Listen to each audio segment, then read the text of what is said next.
All right, hey everybody. Barcelona won today, 4-0 I think was the scoreline. This is RabonaTV, you're probably aware of him. Hello, hi. One of the biggest voices in football YouTube.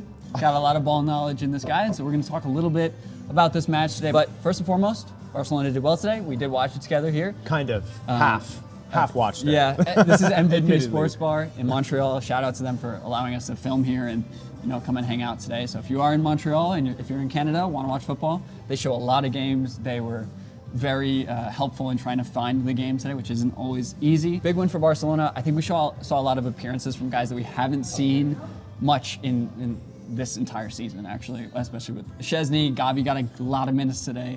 Looked pretty good. Is there anything noteworthy that you saw from the team today, or that you were impressed by, or that you'd like to see? No, so I mean, I was sort of watching. I watched Barcelona at arm's length. If anyone is sort of wondering, like I see the Champions League matches, I see La Liga, etc.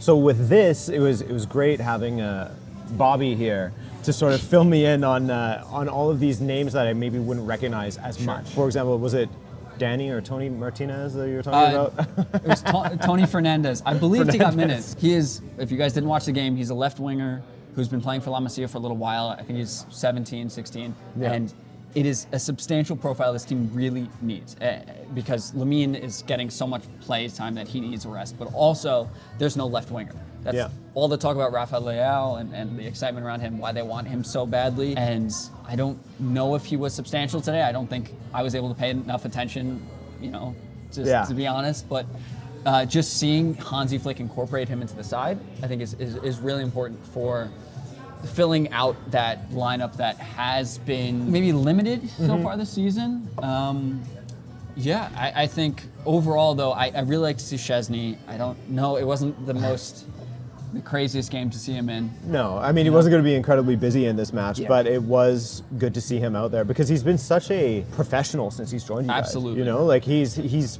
been the most real footballer that I've seen in a long time. He hasn't been speaking about how, he expects minutes or anything like that. I think he even said the opposite at one point where he was saying if he was in the coach's position, he probably wouldn't have given him more minutes or something like that.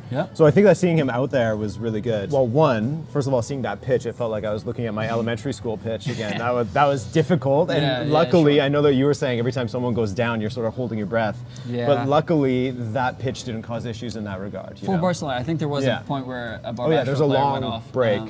But and I think just finishing up to talk about this game, we won. That's the important part. I think last season this team struggled against Barbastro. Won the game in the last couple minutes, which is substantial. Obviously, a win's a win in the Copa del Rey. Moving on to the next stage, just all that matters. Not really how you win, but to see that the team won comfortably, especially the state that Barcelona has been in recently.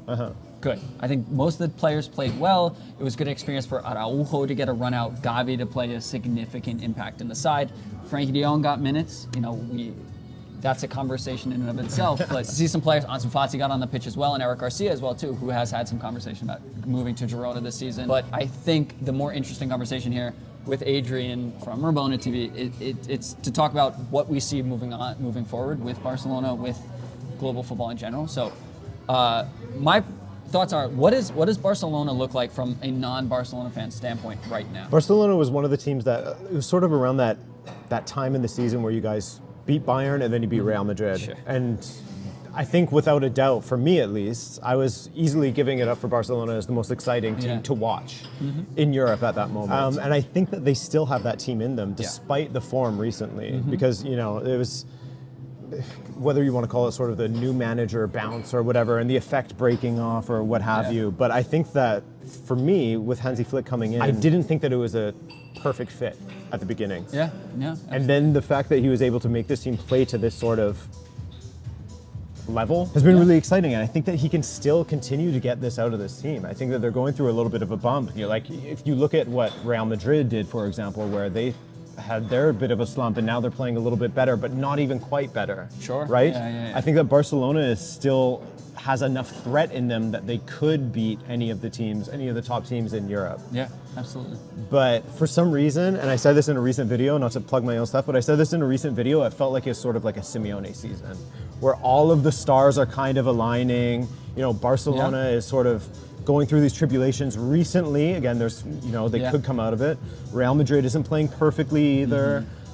But Atleti, it's just clicking, it's clicking, it's clicking. They have like no injuries to speak of. That new fitness coach that they have is just making them play so well. It feels like it could be an Atleti season, but we've seen Simeone just crash and burn and you know, in a matter of matches as well. So I think when it comes to Barcelona and their chances, I still like them the most out of the three. Okay. Just because I've seen that peak. Yeah. And I haven't seen any other team in La Liga sort of hit that peak as far as the performances against Bayern, Real Madrid, and everyone else that they smashed along the way. But there's always that kind of cloud of what's going on at Barcelona that's sort of like everyone's watching from the outside and everyone on the outside is saying like, no, this is bad. But then you have Barcelona supporters in my comment section saying, oh no, you're not educated on it enough. Like actually Laporta's doing great things. But then I read comments on your videos and maybe Laporta isn't the guy. So there's sort of this nebulous cloud around Barcelona all the time where it's hard to get a true read of it. That is just the perpetual state of this club at this point. I don't know if it's going to change necessarily anytime soon, but I think that makes whatever happens this season even more significant. If we are able to pull a trophy or whatever have it. I've said this recently, I said it to you earlier. I don't think Barcelona is going to win the league this year. I don't see it happening. The league is this place where you have to be consistent. You have to win games. When you are down, you have to come out with points even when you don't play well. That's why Madrid have won over the past couple of years and have been able to scrape away. That's why Atleti won a few years ago, because they were able to find points when other teams weren't. Yeah. And I don't think Barcelona is able to do that right now, but I think they can win in one-off match because they do have this ability to play incredible football, like we have seen so far this season, like has been talked about like crazy online. So I think they are genuinely a threat in the Champions League, especially because there aren't any fantastic teams in world football besides Liverpool. And so that's what I would say is the competition to really look out for Barcelona and to be excited for if you are a Barcelona fan. I just, with everything going on, with the Dani Olmo and the Pau Victor registration issue, which is embarrassing in and of itself, I think the Champions League is genuinely a conversation to have with Barcelona. Yeah, I think that Barcelona is one of the teams that I'd look to because of the things that you said. The peaks are so high. Yeah. And then you look at, we were talking about this earlier, there's no team that really stands out as like the team in Europe right now. Yeah. Like each one sort of has their limitations. Even a team that I respect and enjoy watching a lot, Inter Milan, for example, defensively great. I think they went, 5 or 6 matches without conceding a goal in the Champions League. But the attack, like Lautaro isn't always starting there maybe he is now, but there was a long run where he wasn't. Mehdi Taremi wasn't scoring as much as they wanted. Thuram kind of goes in and out. Like there's the threat there. Right. But it's just sort of remained as a threat at this moment. It hasn't really been the real deal. And that's the other team that I look to as like maybe the strongest team collectively, because Inzaghi, I think, has them playing so tight. Fair. But Man City, I know they won today, but Man City has been like on a downward trajectory. They're obviously going to come back up at some point. They have to. Bayern Munich is kind of, I mean, as you guys know, very beatable. Who else? Liverpool is the one, as you mentioned, that has been not only getting results, but getting results in style. And they have big performances out of Mo Salah. They have Luis Diaz playing as a striker and doing well. Cody Gakpo. I think it's a good profile too against Barcelona. The counter-attacking style. They're incredible threat with pace, and in behind it could be dangerous for Barcelona especially, but they have to get matched up for that to happen. You know, and 4 months from now, who knows what the lineups are going to look like from then. But I think it's interesting you didn't say anything about Real Madrid that entire time.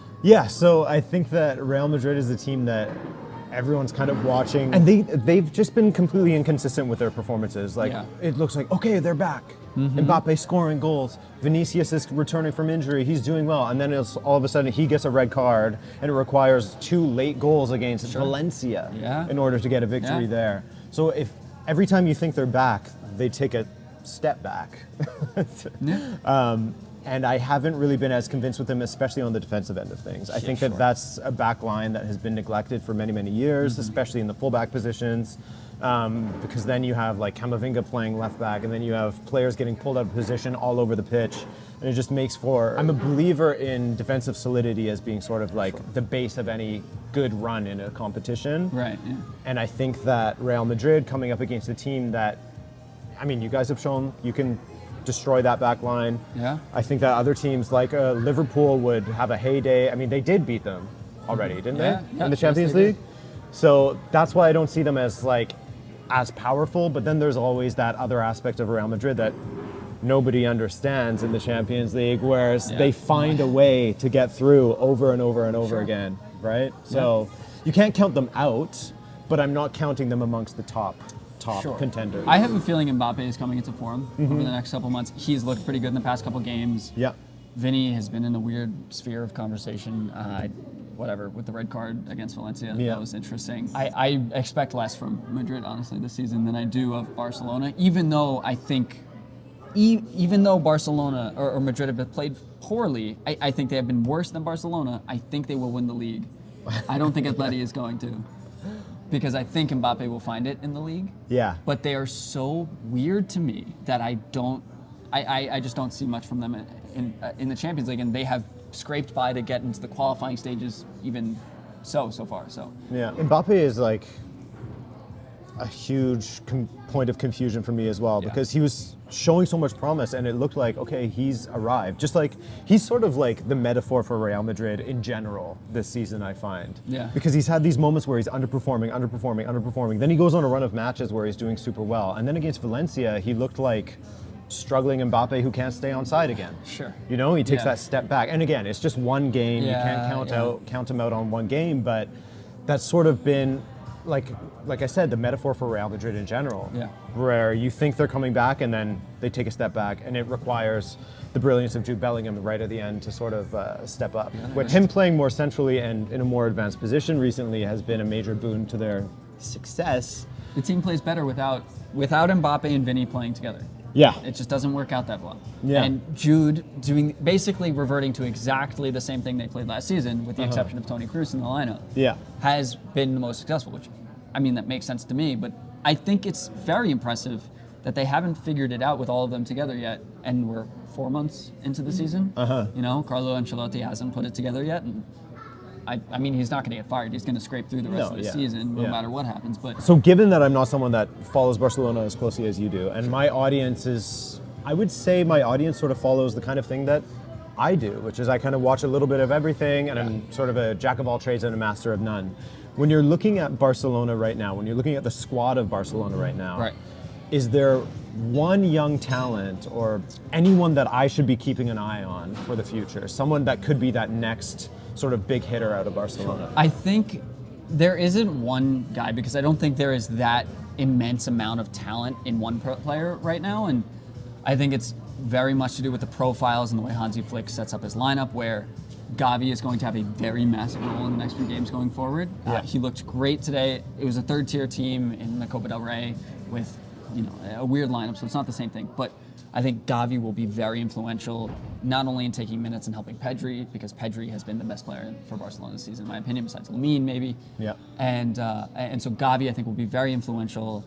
I think if Lewandowski is able to finish, he'll be great, because he's going to play most of the minutes, especially without Pau Victor. That's damaging. Daniel, I genuinely think the loss of Pau Victor is more damaging than the loss of Dani Olmo. Right.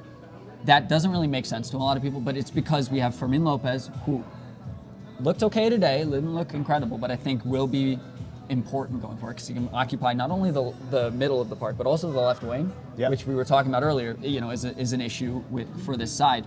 But also, you know, we saw him a little bit today. Tony Fernandez, we talked about him for a second. He is young. He's very raw, but a lot of people talk about him. There's a lot of potential there. And if he can even put in a decent performance on the left wing, because we normally have Balde playing there, and we've thought he's not the greatest attacking talent in the world, or he isn't right now. And if you can have some support there, or if we can have any real creativity there as a touchline winger or as a normal winger, I think that can really, really benefit the team. So I think looking in the middle of the park and seeing how Araujo warms into this team, because today was his first match back, as far as I'm aware. It's been a while. It's important too, because we've been really got destroyed on the counterattack, and he's fast, he's strong, and he has a profile that no one really has in this team. So I think he's really, really important going forward into the next few matches, especially against really Liverpool-esque teams that have Darwin Núñez, that have runners in behind. Araujo can keep up with all of them, he can bully them, and he can win the ball back. And Cubarsí and Inigo have shown that they can do that a little bit, and they've been very good. This doesn't take away from what they've done. Araujo is very important to this team. And so it would be Araujo, probably Gavi, and then Tony Fernandez, and then a miss Pablo Torre, who was good today too. There was a few moments. We didn't watch a ton of the game. He looked really good. Pablo Torre and Fermin, the combination of the two of them, I think that's where to focus on for the most part. The normal guys will play very well. Yeah. Fermin's going to be great. Pedri is going to be the greatest footballer you've ever seen. But that's where you want to watch if you are not a Barcelona fan, and that's what I would recommend. Yeah, I mean, I do love me a technical central midfielder, so I do enjoy some Pedri. Yeah. And I'm looking forward to seeing more of Gavi back again, because it's to have his career disrupted like that was such a shame. So to have him back, and we were talking about this earlier, I do like how he's slowly getting integrated rather than just like shoved back in there. We need you, go play, go win us some matches. But I'm going to keep my eye out on Fernandez. Yeah, Martinez. Tony Fernandez. Yeah. I always get those two names mixed up. Thank you, Adrian, for coming on the show. Check out RabonaTV if you haven't already. Thank you for having me. Yeah, he's the man. Ton of football insight, knows so much more about football than I do, and you guys should check him out. Also, if you're in Montreal, if you're in Canada, go to MVP Sportif. They allowed us to come in here, film, and watch the game, and were very helpful in getting us set up. So thank you for watching, guys. Visca Barça, and I'll see you in the next one. Peace.